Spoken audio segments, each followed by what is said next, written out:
Welcome to Indira recipes. మినప పొట్టుతో వడియాలండి, చాలా బాగుంటాయి. మనం ఎప్పుడైనా పొట్టు మినపప్పు కడుక్కుంటే ఆ పొట్టు పడేస్తాం చూడండి, ఆ పొట్టుతో ఈ వడియాలు తింటుంటే మాత్రం చాలా చాలా బాగుంటాయండి. వీటిని 1 సంవత్సరం పాటు నిల్వ కూడా చేసుకోవచ్చండి.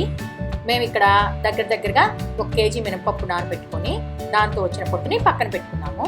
దాంట్లోకి దగ్గరగా 1-2 టేబుల్ స్పూన్ల నానబెట్టుకున్న మినపప్పు, ఒక 4-5 పచ్చిమిర్చి మీ కారాన్ని బట్టి వేసుకోండి, ఒక 1/2 ఇంచ్ అల్లం ముక్క, రుచికి తగినంత ఉప్పు.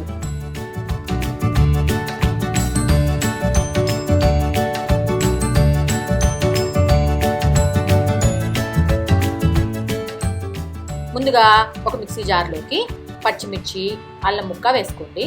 అదే మిక్సీ జార్లో కొంచెం ఉప్పు, తర్వాత నానబెట్టుకున్న మినపప్పును కూడా వేసుకొని బాగా మెత్తగా రుబ్బుకోండి, నీళ్లు వేయకుండా. దాని తర్వాత కొంచెం నీళ్లు పోసుకొని మనం మినపప్పు పొట్టుంది చూడండి, దాన్ని కొంచెం గట్టిగా పిండుకుంటూ నీళ్లు లేకుండా మిక్సీ జార్లోకి వేసుకొని ఒక్కసారి పల్స్ బటన్తో పల్స్ చేసుకోండి, ఇలా కచ్చాపచ్చాగా ఉండేటట్టు. దాని తర్వాత ఒక స్టీల్ ప్లేట్లో కానీ పాలిథిన్ కవర్ మీద కానీ ఇలా బాల్స్ లాగా కానీ లేదంటే అప్పచ్చులాగా అంటే రౌండ్గా కానీ పెట్టుకోవాలి. ఇలా అన్నీ పెట్టుకున్న తర్వాత ఎండలో ఒక 2-3 రోజుల పైన ఎండాలి. ఎండిన తర్వాత వీటిని మనం ఒక కంటైనర్లో పెట్టుకుంటే 1 సంవత్సరం పాటు నిలవ ఉంటాయండి. కానీ తింటుంటే మాత్రం చాలా చాలా బాగుంటాయండి.